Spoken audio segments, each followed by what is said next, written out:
Hey everybody, Bob Takano here. It's been a while since I posted anything. It's just that things have gotten kind of chaotic lately in my life outside the gym. So I really haven't had the chance to do much writing. So I thought I'd post something and I thought I'd do a video because I haven't done a video before.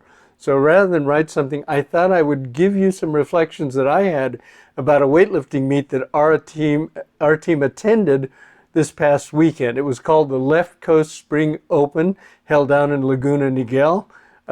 Pretty good meet. It was pretty well organized and well put together.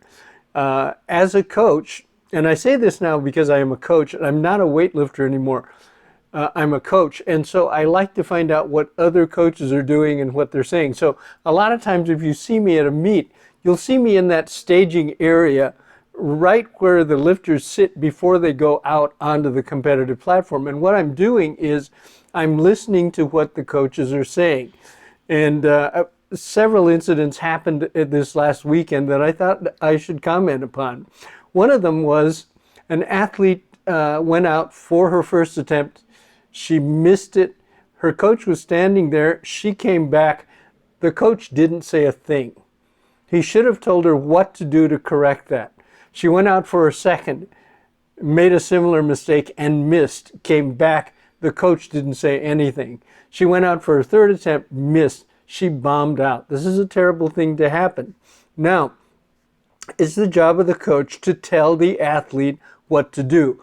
When you say, as a coach, I want you to be my athlete, you're also taking on the responsibility of what happens to that athlete in competition.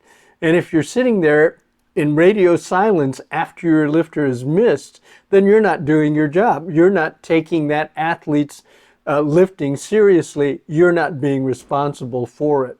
So I think that one of the things you've got to do, you've got to figure out why the athlete missed the lift and then tell them what to do to make it better on the next attempt if they've got another attempt left. If you can't do that, then you need to study technique and be able to watch and see what's going wrong and give good suggestions. The second thing that I run into quite a bit is coaches asking an athlete, hey, you made that. That was pretty good. You want to go up 2 kilos? You want to go up 4 kilos for your next attempt? Coaches, listen. When athletes are in the heat of battle, they can't make an accurate assessment of how much they can lift beyond what they just did. They're probably going to get it wrong. They're going to be too conservative or they're going to be too ambitious. You, as the coach, have a much better idea of what they're capable of. And if you can't do that, you need to watch a lot more lifting. Okay? So the coach, you're the one that's going to go up to the marshal and tell them how much more weight your athlete is taking on the next attempt. All right, so don't consult with the athlete. Tell the marshal what you think your athlete is capable of. You need to know what your athlete is capable of in order to coach them successfully at a meet. All right, and then the third thing that kind of bothers me is coaches that if they have a light lifter and the athlete makes the first attempt, then they go up 2 kilos to the second attempt, then they go up 2 kilos to the third attempt. And that's real good if your athlete is lifting 50, 60 kilos. But then I see the same coach later on in the meet with an athlete that's taking 130 kilos. And again, they're going 2 kilos between first and second, 2 kilos between second and third.